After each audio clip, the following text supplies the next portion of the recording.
It's finally here.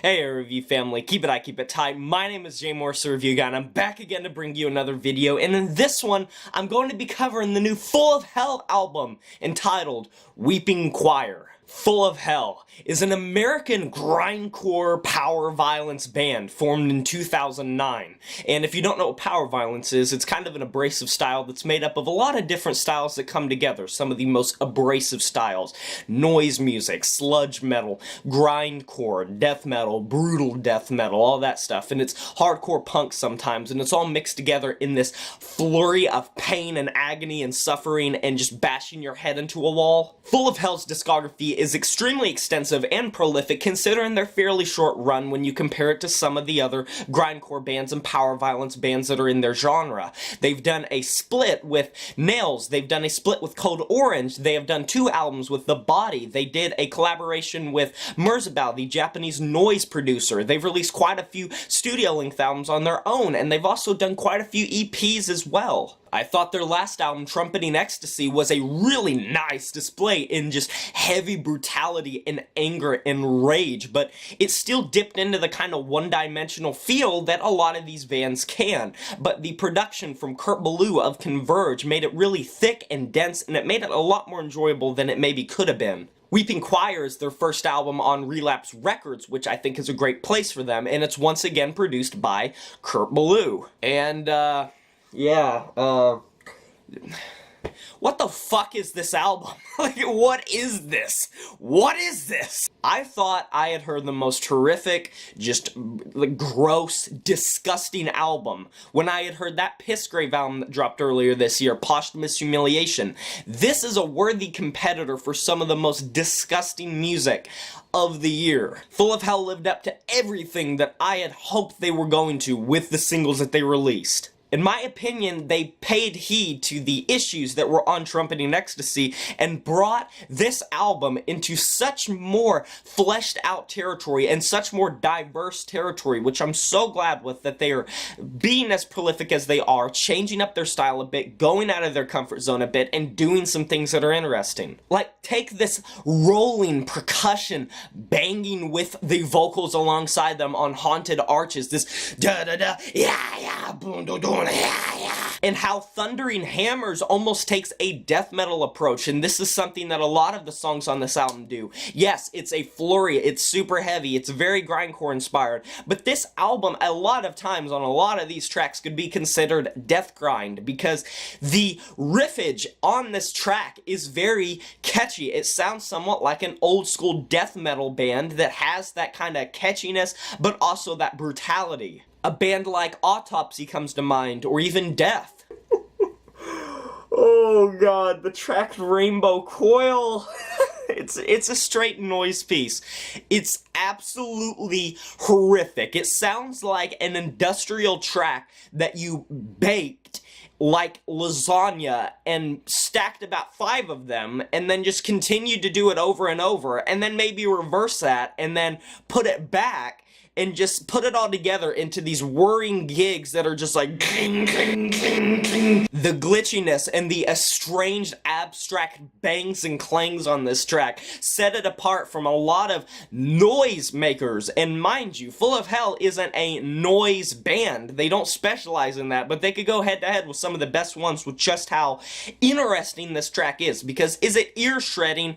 Is it like heavy and abrasive? Yes, but when you put it through the ringer and you just continue to listen to it over and over, you're gonna see that this is an impressive composition for a noise track. I implore that you guys listen to this track if you're gonna listen to some of the tracks off this album. I mean, the opening percussion on the track Aria of Jeweled Tears sounds like some dissonant SMG bullets going off. And the track that directly follows it, Downward, while it is short, like a lot of these tracks are, it packs so much into its fine line detail that I love it. It sounds kind of like a Bonita track, and once again, those death metal elements come through, and it sounds like a really nice death grind track. Armory of Obsidian Glass, one of the longest tracks Full of Hell has ever made, is 6 minutes and 55 seconds.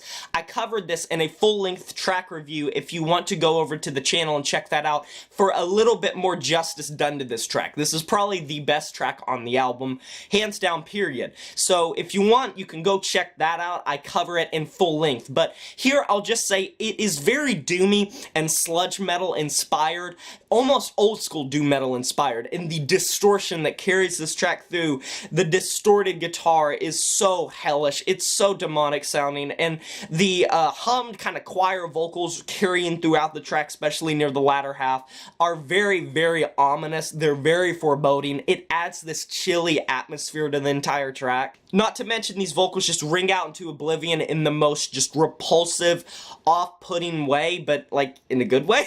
I know that I haven't really talked about these single tracks besides Army of Obsidian Glass, like Silmaril and Burning Myrrh, but to be honest, these are just okay. They're kind of very abrasive, grindcore, power-violent mixes, and not to discredit them, not to put them down, they're still insanely heavy and hellish, and the production by Kurt Ballou is super dense and thick, and it sounds really nice. The drums sound very good on these tracks, and the vocals are really, really monstrous, especially on Burning Myrrh, where you get the dual vocal approach of just and Angels Gather Here, some of the most, like, disgusting music on the whole album, some of the grossest music on this entire album. This is another just harsh noise piece, but they also layer that with some of their regular grindcore instrumentation and their normal vocal approach, which makes this sound like a demented cave troll that's locked in an insane asylum with this playing above it, and it's just making him really, really mad. Or like the Hulk trying to do a metal song in the middle of a warehouse where there are a bunch of factory workers worrying away at their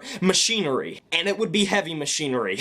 The way some of these vocals just hit those bangs in the instrumentation is not only satisfying, but it's low-key earwormy, and it's strange to say that, but it is. And that's something I should say about this album, is there are some catchy riffs. Like on Thundering Hammers, like I said, when they have that old-school death metal feel, some of these riffs are just genuinely sticky and nice. It reminds me of something off of like the Anthropocene Extinction by Cattle Decapitation, where as they're just going balls to the wall, there are some really nice riffs in between the lines that sound very catchy, very nice, very earwormy. Cellar of Doors is kind of like Silmaril and Burning Myrrh, where I feel like it's not really the most insane track on the album. It's only 1 minute and 3 seconds, and the bad part is it ends the album off. Now, once again, I'll say what I said with the others. I don't discredit the track at all. It's still extremely heavy and heavier than a lot of other bands in their genre, and the production is absolutely flawless. I can see some people saying too flawless, but